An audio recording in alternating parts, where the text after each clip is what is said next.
बिहार में इस वक्त की बड़ी खबर के साथ बुलेटिन की शुरुआत नेता प्रतिपक्ष तेजस्वी यादव से जुड़ी हुई है बड़ी खबर, जिसमें हर घर में सरकारी नौकरी देने के वादे के बाद तेजस्वी यादव ने आज एक और बड़ा वादा किया। जीविका दीदियों को लेकर यह बड़ा ऐलान और वादा तेजस्वी यादव की तरफ से किया गया है। तेजस्वी यादव ने ऐलान किया कि चुनाव में जीत दर्ज करने के बाद जीविका दीदियों को हर महीने 30,000 रुपए की सैलरी दी जाएगी और इसके साथ ही जीविका दीदियों को सरकारी कर्मचारी का दर्जा देने का वादा भी तेजस्वी की तरफ से किया गया। आपको बताते चले, मुख्यमंत्री नीतीश कुमार ने मुख्यमंत्री महिला रोजगार योजना के तहत महिलाओं के खाते में 10-10 हजार रुपए की तीसरी किश्त 6 अक्टूबर को भेजी है और इस दौरान इस योजना के तहत अब तक तकरीबन 1.21 करोड़ महिलाओं के खाते में 10,000 रुपए भेजे जा चुके हैं। तेजस्वी ने सीएम नीतीश कुमार की इसी योजना पर तंज कसा। मुख्यमंत्री महिला रोजगार योजना की शुरुआत 29 अगस्त को की गई थी। तेजस्वी ने इस योजना की काट के लिए जीविका दीदियों को नियमित करने और उनको हर महीने 30,000 रुपए वेतन देने का ऐलान कर दिया है। राज्य में करीब 1.5 से 2 लाख के करीब जीविका दीदियां हैं और तेजस्वी की तरफ से आज इस प्रेस कॉन्फ्रेंस में इसी बात का ऐलान किया गया कि जो जीविका दीदी हैं उन्हें 30,000 का वेतन तेजस्वी सरकार बनने के बाद दिया जाएगा। जितनी जीविका दीदी, जितनी सीएम दीदियां हैं, उनको स्थायी किया जाएगा और 30,000 रुपए प्रतिमाह हमारी सरकार बनने पर उन जीविका सीएम दीदियों को दिया जाएगा। जीविका समूह की दीदियों द्वारा लिए गए लोन के सूद को माफ करा जाएगा। यानी अब तक जितना समूह, जितनी जीविका दीदी लोन ली है, जो उनका इंटरेस्ट है, उसको इंटरेस्ट को हम लोग जो है माफ करने का काम करेंगे। तो वहीं मुख्यमंत्री नीतीश कुमार ने आज गोपालगंज के भोरे में चुनावी सभा को संबोधित करते हुए कहा कि उन्होंने जीविका दीदी के लिए जो काम किया है उसकी वजह से आज जीविका दीदी सशक्त हो रही हैं। साथ ही उन्होंने जीविका दीदी के बहाने विपक्ष पर भी जोरदार तरीके से तंज कसा। मुख्यमंत्री नीतीश कुमार की मौजूदगी गोपालगंज के भोरे में थी और वहां पर उन्होंने चुनावी जनसभा को संबोधित करने के साथ साथ जीविका दीदियों के लिए उनकी तरफ से किए गए कार्यों का भी जिक्र किया। संख्या जीविका दीदियों की ये जो स्वयं सहायता समूह में 1,40,00,000 हो गया। अब जानते हैं जो हम काम कर रहे थे अच्छा हो रहा था। स्वयं सहायता समूह तो देश भर में था, तो केंद्र में जो कांग्रेस वाले थे वो मंत्री आ गए थे, हमको देखने कहे कि नहीं भाई अब संख्या तो आपका बढ़ गया, ठीक है। और उसी से हमने पूछा तो हमने कहा कि हमने तो इसका नाम किया है जीविका, आजीविका दीदी कहते हैं। तो जानते हैं हम जो जीविका किया स्वयं सहायता समूह को, और तो भारत का था, देश भर का था, तो वो लोग भी आज जीविका कर दिया पाकर जगह। जो हम लोग जो शुरू कराए हैं, तो आप जरा सोच लीजिए, एक एक तरह से काम जितना किया, आज दूसरा लोग जो है वो सब आज तक कोई काम किया है? तो हम लोगों ने तो सब जगह काम किया। तो केंद्र वाले को भी लगा कि बड़ा अच्छा काम किया, तो उसमें भी अपना उसका नाम दिया। तो एक एक तरह से हम लोगों ने पूरे तरह से जो किया है, और उसके बाद हम लोगों ने, आप जान लीजिए, 24 में शहरी क्षेत्रों में भी स्वयं सहायता समूह अब हम शहरी क्षेत्र में भी शुरू कर दिए। गांव में तो कर ही दिए, लेकिन शहरी क्षेत्र में नहीं था, तो हम लोगों ने 24 में फिर तय कर दिया कि शहरी क्षेत्र में भी स्वयं सहायता समूह होगा, आजीविका दीदियां होंगी। तो वहीं तेजस्वी यादव के वादे पर सांसद संजय झा ने एक्स पर पोस्ट कर निशाना साधा है और उन्होंने एक्स पर जो पोस्ट किया है उसमें लिखा कि जिस नेता के प्रेस कॉन्फ्रेंस की शुरुआत ही झूठ फैलाने से हुई हो, जिनका इतिहास नौकरी के बदले जमीन लिखवाने का रहा हो, उनके किसी भी झांसे में बिहार की जनता नहीं आएगी।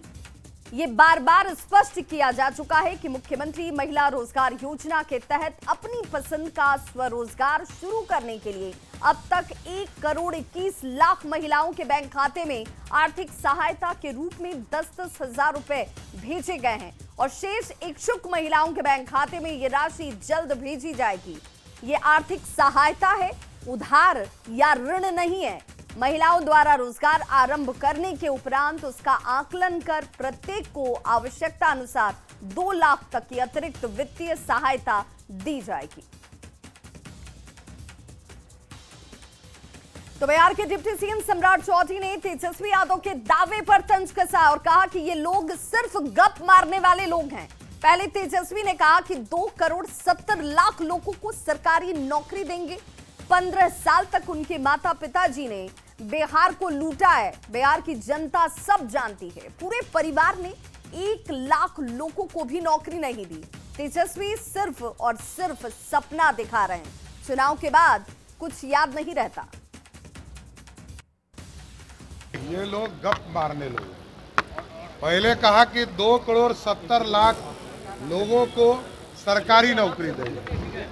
आज जिस बात की चर्चा वो कर रहे हैं, 15 साल तक उनके पिताजी माताजी ने बिहार को लूटा। बिहार की जनता देखी है। पूरे परिवार ने 1 लाख लोगों को भी सरकारी नौकरी नहीं दी। ये पूरा बिहार जानता है। ये लोग गप मारने वाले लोग हैं और ये लोग सिर्फ सपना दिखा सकते हैं। चुनाव के समय याद होता है, चुनाव के बाद याद नहीं रहता। ये लोग सिर्फ लूटने के लिए जाने जाते हैं और बिहार को बर्बाद करने के लिए। तो वहीं तेजस्वी यादव के घोषणा पर केंद्रीय मंत्री चिराग पासवान ने भी प्रतिक्रिया दी। उन्होंने तेजस्वी पर निशाना साधते हुए कहा कि महागठबंधन में पहले आपसी झगड़ा खत्म हो जाए। वे सत्ता में आने के मुंगेरी लाल के हसीन सपने देख रहे हैं। राहुल गांधी, अशोक गहलोत और तेजस्वी में तालमेल नहीं है। गठबंधन बिखर चुका है। बिहार में हरियाणा जैसा जश्न तय है। आपसी मतभेद तो इनके खत्म हो। जिस तरीके से in fighting with in the alliance चल रही है महागठबंधन में और जिसकी वजह से महागठबंधन पूरी तरीके से कोलैप्स हो गया, उसके बाद भी अगर इनको ऐसा लगता है कि ये सत्ता में आएंगे तो मुझे लगता है कि ये मुंगेरी लाल के हसीन सपने जागते हुए भी ये लोग सपने देखने का काम कर रहे हैं। आज इतने दिनों के बाद तो इनको याद आया कि बिहार में चुनाव चल रहे हैं और मीडिया को आके कम से कम हम संबोधित करें और हम बताएं कि हम और क्या सोच रख रहे हैं। कहाँ थे इतने दिनों से ये लोग? एसी कमरे में बैठकर सिर्फ अपनी महत्वाकांक्षाओं के विवाद को सुलझाने का काम कर रहे थे। तो तेजस्वी के वादे पर जेडीयू के मुख्य प्रवक्ता नीरज कुमार की तरफ से भी तंज कसा गया। उन्होंने तंज कसते हुए कहा कि नौकरी के बदले जमीन लिखवाने वाले आज नौकरी देने की बात कर रहे हैं। अरे पिता तो चरवाहा विद्यालय के कुलाधिपति थे माननीय लालू प्रसाद जी, लेकिन आप भी ज्ञान के चंडूखाना में घूम रहे हैं। मुख्यमंत्री महिला रोजगार योजना ग्रामीण विकास विभाग का 1 सितंबर 2025 का कंडिका 6 पढ़ लीजिए। जीविका की दीदियों की चिंता आप कर रहे हैं, जो अति पिछड़ा और दलित समुदाय की बहुतायत महिलाएं हैं। अरे जानकारी का आपको अभाव है। 31 लाख महिलाएं जीविका दीदियां लखपति हैं, देश में नंबर 1। पिछड़ा अल्पसंख्यक का जमीन लिखवा लिया, सवर्ण समुदाय का जमीन लिखवा लिया नौकरी के नाम पर। अरे अपने परिवार को तो आपने बख्शा ही नहीं है। इसलिए माननीय तेजस्वी यादव, पहले नौकरी के लिए जमीन लौटाओ। तो वहीं तेजस्वी यादव के चुनावी वादे पर बीजेपी प्रवक्ता नीरज कुमार ने भी निशाना साधा। तो वहीं आरजेडी प्रवक्ता मृत्युंजय तिवारी का कहना है कि तेजस्वी यादव ही बिहार की जनता का भला कर सकते हैं।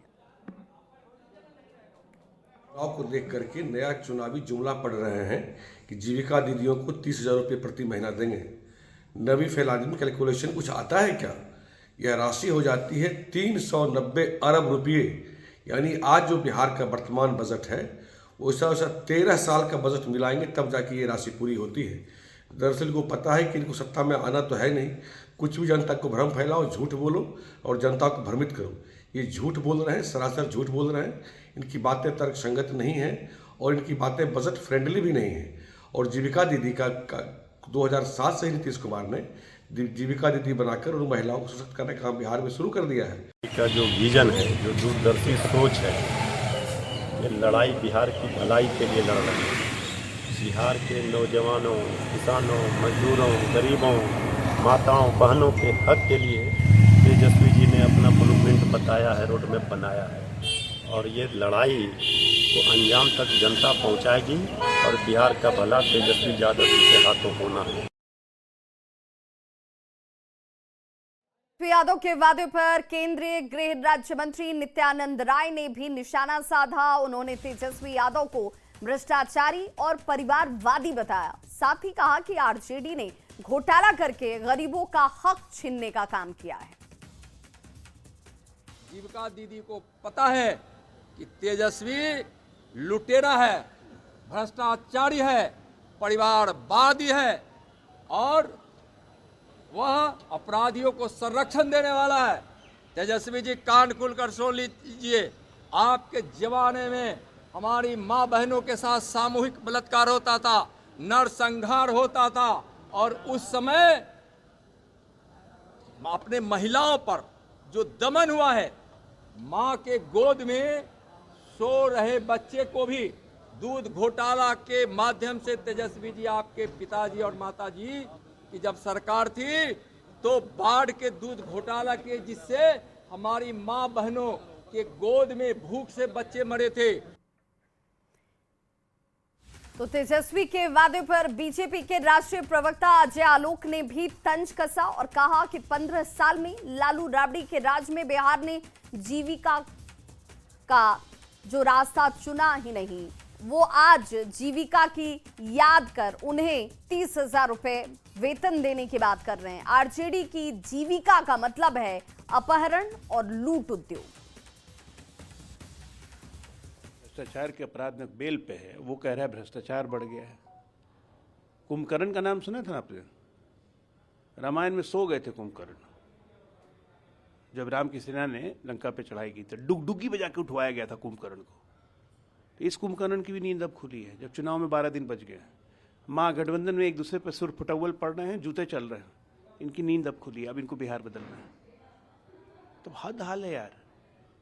15 साल में लालू राबड़ी के राज में जीविका का जब बिहार ने नहीं सुना था, आज इनको जीविका याद आ रही है। अरे इनकी जीविका क्या है? इनकी जीविका है अपहरण उद्योग। आरजेडी की जीविका है लूट उद्योग, आरजेडी की जीविका है हत्या उद्योग, आरजेडी की जीविका है अवैध शराब उद्योग, आरजेडी की जीविका है बालू उद्योग। और बिहार में किसकी बार में इस वक्त की बड़ी खबर आ रही है। सीटों को लेकर डैमेज कंट्रोल करने में कांग्रेस जो है वो जुट गई है। पटना में कांग्रेस के सीनियर ऑब्जर्वर की मौजूदगी, जिसमें अशोक गहलोत पटना में मौजूद हैं। अशोक गहलोत और कृष्णा अलवरू की तेजस्वी यादव के साथ मुलाकात भी, और ये मुलाकात इस वक्त खत्म हो चुकी है।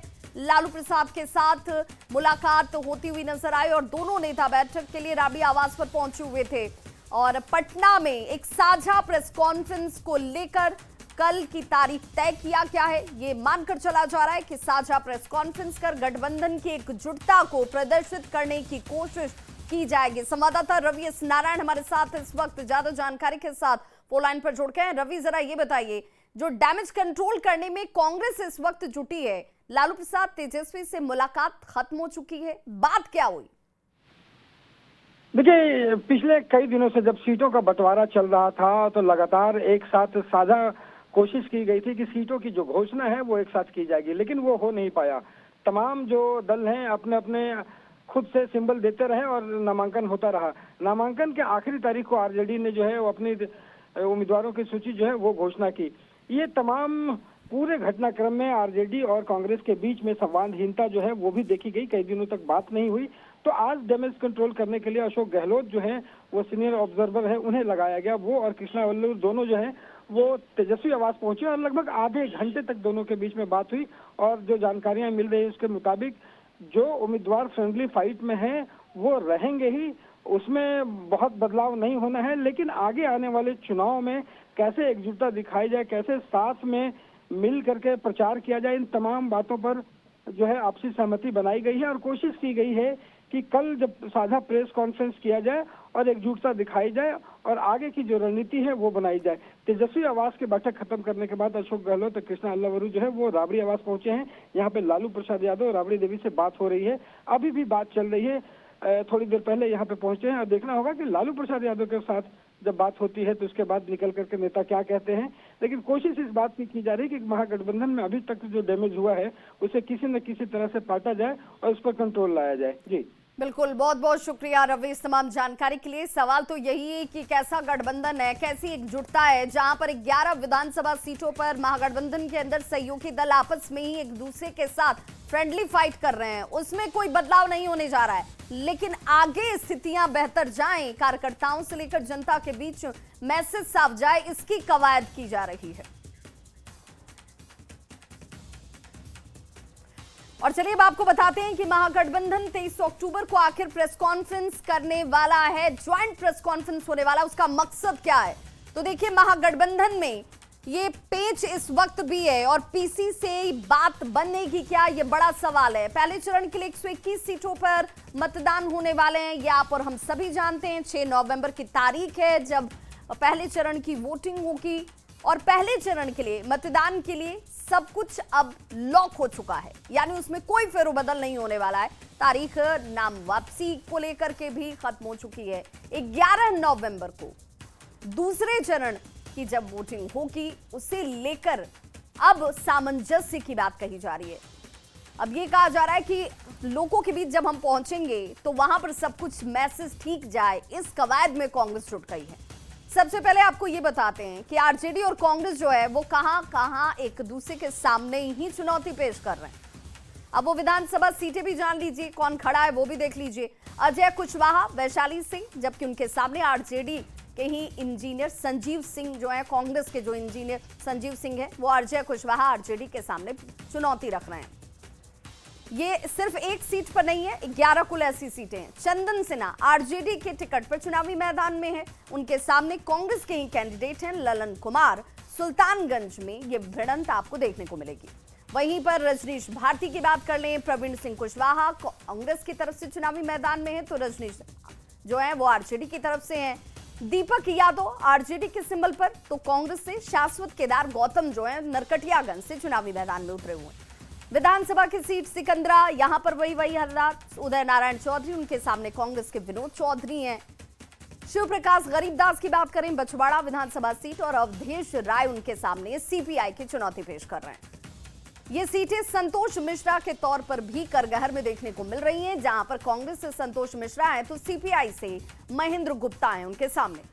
ये महागठबंधन के सहयोगी घटक दल हैं और वही एक दूसरे के सामने खड़े हैं। प्रतिमा दास की बात कर लेते हैं, राजापाखड़ में भी हालात ऐसे ही हैं। मोहित पासवान सीपीआई की तरफ से उनके सामने चुनावी मैदान में, साथ ही साथ बिहार शरीफ में भी कांग्रेस और सीपीआई एक दूसरे के आमने सामने है। उमर खान और शिव प्रकाश यादव एक दूसरे के सामने हैं और इसीलिए ये सवाल इस वक्त खड़ा हो रहा है कि आखिर किस तरीके से यहां पर आम सहमति बनाने की कोशिश की जा रही है, लेकिन ये सहमति दूर दूर तक नजर नहीं आती है। कांग्रेस और सीपीआई के साथ साथ खुद कांग्रेस और आरजेडी के अंदर भी ये तालमेल नहीं है। ये बहुत महत्वपूर्ण हो जाता है कि कल जब ज्वाइंट प्रेस कॉन्फ्रेंस की बात कही जा रही है जिसमें एकजुटता दिखाई जाएगी, उस एकजुटता में क्या निकलता है, क्योंकि जानकार तो यही कह रहे हैं कि कैंडिडेट जो एक दूसरे के सामने खड़े हैं वो नाम वापस नहीं लेने वाले हैं। इस बड़ी खबर पर लगातार हमारी नजर है। बिहार में किसकी बनेगी सरकार, कौन किसकी होगी बाहर, इस खबर से जुड़ी हुई हर एक खबर हम आप तक पहुंचा रहे हैं। एक छोटा सा अंतराल, खबरों का सिलसिला यहां कभी नहीं थमता।